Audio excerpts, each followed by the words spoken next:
सभी का अपना चैनल अंकिता दीदी टीचिंग। तो आज हम पढ़ने वाले हैं प्रेजेंट परफेक्ट टेंस। ठीक है, आज का हमारा टॉपिक क्या है? प्रेजेंट परफेक्ट टेंस है। ठीक है, तो देखते हैं प्रेजेंट परफेक्ट टेंस का पहचान क्या होता है। तो प्रेजेंट परफेक्ट टेंस का पहचान होता है चुका हूँ, चुकी हूँ, चुके हो या चुका है। ठीक है, मतलब किसी भी वाक्य के लास्ट में क्या आएगा? चुका हूँ, चुकी हूँ, चुके हो या चुका है शब्द आता है तो आपको कौन सा टेंस होगा? प्रेजेंट परफेक्ट टेंस होगा। ठीक है, और दूसरा पहचान क्या होता है? या है, ये है या फिर या है।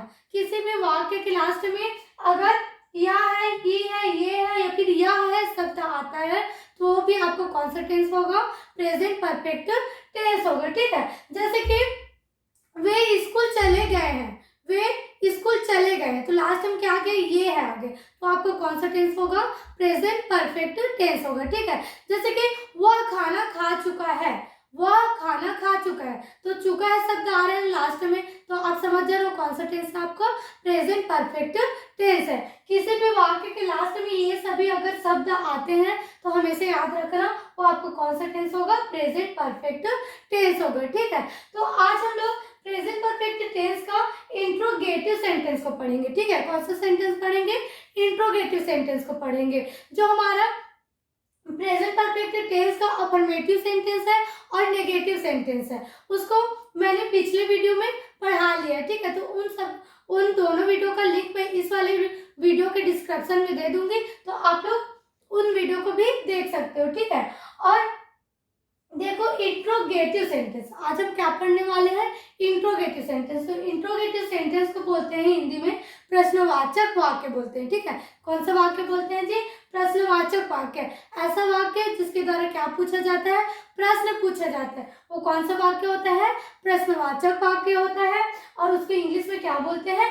इंट्रोगेटिव सेंटेंस बोलते हैं ना। जैसे कि क्या तुम खाना खा चुके हो, क्या तुम खाना खा चुके हो, तो शुरू में क्या आ गया?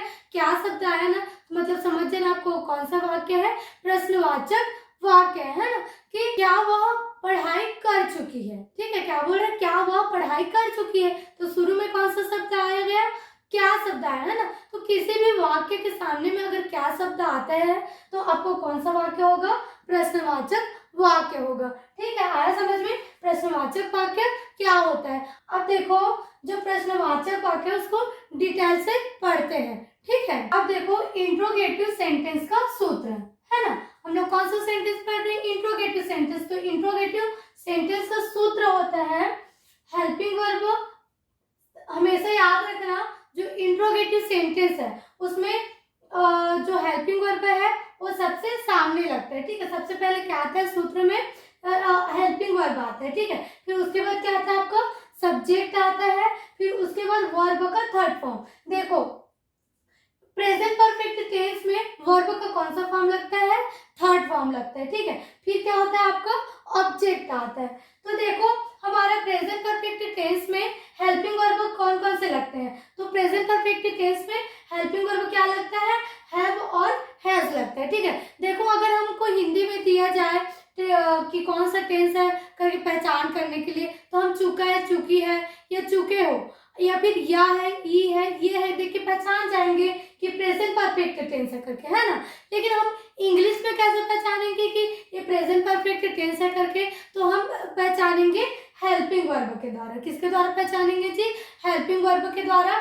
यदि हमारे क्वेश्चन में क्या लिखा हो? हैव और हैज लिखा हो तो हम समझ जाएंगे कि वो कौन सा टेंस है? प्रेजेंट परफेक्ट टेंस है करके। ठीक है, तो टेंस की पहचान किसके द्वारा होता है? हेल्पिंग वर्ब के द्वारा होता है ना।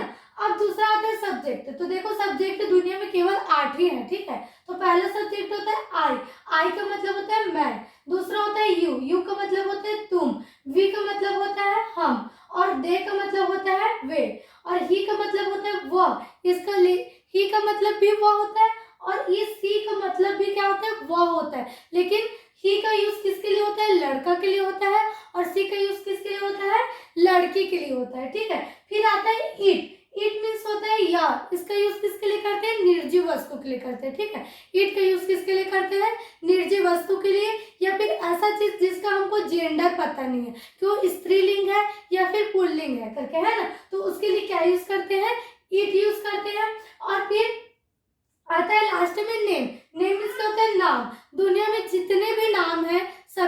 हमारा सब्जेक्ट है, ठीक है। तो ये क्या हो गया हमारा सब्जेक्ट। तो देखो जो हमारा सब्जेक्ट है आई यू वी दे है ना, इन चारों के साथ कौन सा हेल्पिंग वर्ब का यूज करेंगे, हैव का यूज करेंगे, ठीक है। फिर आता है हमारा ही सी इट नेम, इन चारों सब्जेक्ट के साथ कौन सा हेल्पिंग वर्ब का यूज होगा, हैज का यूज होगा। आया समझ में। फिर उसके बाद आता है वर्ब का थर्ड फॉर्म, ठीक है। क्या आता है जो वर्ब का थर्ड फॉर्म, जो हमारा प्रेजेंट परफेक्ट टेंस है उसमें वर्ब का कौन सा फॉर्म लगता है, थर्ड फॉर्म लगता है। जैसे कि वर्ब का थर्ड फॉर्म बनाने के लिए वर्ब का जो फर्स्ट फॉर्म रहता है उसके लास्ट में क्या लिखना पड़ता है, ईडी लिखना पड़ता है। क्या लिखना पड़ता है जी, ईडी। तो आपको वर्ब का थर्ड फॉर्म बन जाता है, ठीक है। फिर उसके बाद आता है ऑब्जेक्ट। ऑब्जेक्ट हमारा कुछ भी हो सकता है, मतलब ऐसा कोई भी चीज जो हमको कार्य करने में मदद करता है वो क्या होता है, हमारा ऑब्जेक्ट होता है, ठीक है। तो आया है फॉर्मूला समझ में। अब इससे हम लोग क्वेश्चन बनाते हैं, ठीक है। तो पहला सेंटेंस देखो, क्या तुम रायपुर पहुंच चुके हो, ठीक है। क्या बोल रहा है, क्या तुम रायपुर पहुंच चुके हो। तो हमको कोई भी सेंटेंस को बनाने से पहले सबसे पहले किसका पहचान करना पड़ता है, टेंस का पहचान करना पड़ता है कि कौन सा टेंस है करके, ठीक है। तो लास्ट में क्या है, चुके हो शब्द आया। क्या है जी, चुके हो शब्द। तो चुके हो आया मतलब आप समझ जा रहे हो कौन सा टेंस है, प्रेजेंट परफेक्ट टेंस है करके, ठीक है। अब देखो, अब टेंस तो समझ में आ गया, प्रेजेंट परफेक्ट टेंस है करके। उसके बाद हमको सेंटेंस पहचानना पड़ता है कि कौन सा सेंटेंस है करके, है ना। तो देखो सामने में कौन सा शब्द है, क्या शब्द है, ठीक है। क्या है जी, क्या शब्द, मतलब हमको समझ में आ गया ये कौन सा सेंटेंस है, इंट्रोगेटिव सेंटेंस है, ठीक है। मतलब चुके हो है मतलब प्रेजेंट परफेक्ट टेंस, और क्या शब्द है मतलब प्रेजेंट परफेक्ट टेंस का इंट्रोगेटिव सेंटेंस है, ठीक है। तो इंट्रोगेटिव सेंटेंस का सूत्र क्या होता है, सबसे पहले हेल्पिंग वर्ब आता है, ठीक है। क्या आता है, हेल्पिंग वर्ब। और हेल्पिंग वर्ब किसके अकॉर्डिंग लगता है, सब्जेक्ट के अकॉर्डिंग लगता है, ठीक है। जैसे कि तुमको इंग्लिश में क्या बोलते हैं, यू बोलते हैं, ठीक है। क्या बोलते हैं जी, यू। तो यू के साथ कौन सा हेल्पिंग वर्ब लगता है, हैव लगता है, ठीक है। क्या लगता है, हैव। तो हैव आ गया, हैव। फिर सब्जेक्ट क्या है, तो तुमको इंग्लिश में क्या बोलते हैं, यू, हैव यू। फिर क्या था, वर्ब। वर्ब क्या है, पहुंचना, ठीक है। वर्ब क्या है जी, पहुंचना। तो पहुंचना को इंग्लिश में क्या बोलते हैं, रीच बोलते हैं, ठीक है। क्या बोलते हैं, रीच। तो रीच का कौन सा फॉर्म लगेगा, थर्ड फॉर्म। तो थर्ड फॉर्म बनाने के लिए लास्ट में क्या लिखना पड़ता है, ईडी लिखना पड़ता है, ठीक है। क्या लिखना पड़ता है, ईडी। तो हैव यू रीच्ड। फिर क्या होता है, ऑब्जेक्ट। आप कहाँ पहुंच रहे हो, रायपुर बोल रहे हैं ना, मतलब कहाँ पहुंचे हो। तो क्या तुम रायपुर पहुंच चुके हो, तो आपका ऑब्जेक्ट क्या हो जाएगा, रायपुर हो जाएगा, है ना। तो रायपुर आ गया, Raipur. Have you reached Raipur, क्या तुम रायपुर पहुंच चुके हो। आया समझ में। अब दूसरा क्वेश्चन देखो, क्या वह खाना खा चुकी है। क्या बोल रहे हैं जी, क्या वह खाना खा चुकी है। तो देखो सबसे पहले हमको टेंस पहचानना है। तो चुकी है मतलब कौन सा टेंस हो गया, आपको प्रेजेंट परफेक्ट टेंस हो गया। और क्या आ गया, मतलब इंट्रोगेटिव सेंटेंस हो गया, ठीक है। तो क्या हो गया जी, आपको इंट्रोगेटिव सेंटेंस हो गया। तो इंट्रोगेटिव में सबसे पहले क्या आएगा, हेल्पिंग वर्ब। तो हेल्पिंग वर्ब किसके अकॉर्डिंग लगता है, सब्जेक्ट के। तो सब्जेक्ट कौन है, वह। तो वह का मतलब लड़का भी होता है और लड़की भी होता है। तो हमको पता कैसे चलेगा कि लड़का है कि लड़की। तो यहाँ लास्ट को देखो, चुकी है शब्द है, ठीक है। कौन सा शब्द है, चुकी है शब्द है। तो मतलब वो कौन होगी, लड़की होगी, ठीक है। तो लड़की को क्या बोलते हैं, सी बोलते हैं, ठीक है। वह लड़की के लिए क्या यूज होता है, सी यूज होता है। तो सी के साथ कौन सा हेल्पिंग वर्ब लगेगा, हैज लगेगा, ठीक है। क्या लगेगा, हैज। फिर क्या आ जाएगा, सब्जेक्ट सी, हेल्पिंग वर्ब वो हो गया। फिर क्या आ गया, सब्जेक्ट सी।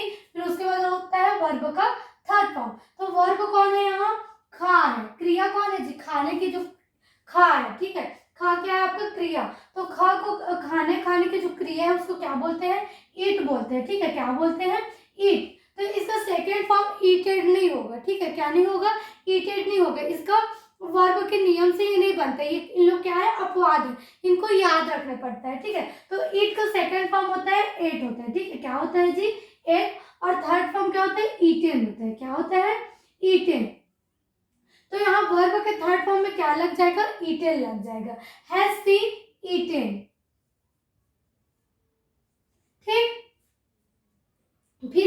ऑब्जेक्ट। अब वो खा तो रही लेकिन क्या खा रही है, खाना है ना, तो खाना क्या हो गया आपका, फूड हो गया।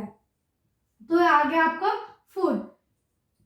हैज शी ईटन फूड, क्या हुआ, खाना खा चुकी है। ठीक है, आया समझ में। तो ये था आज का हमारा प्रेजेंट परफेक्ट टेंस का इंट्रोगेटिव सेंटेंस। अब हम नेक्स्ट वीडियो में प्रेजेंट परफेक्ट टेंस का इंट्रोगेटिव सेंटेंस पढ़ेंगे। अगर वीडियो समझ में आए तो वीडियो को लाइक कीजिएगा और चैनल को सब्सक्राइब कीजिएगा। ठीक है, थैंक यू।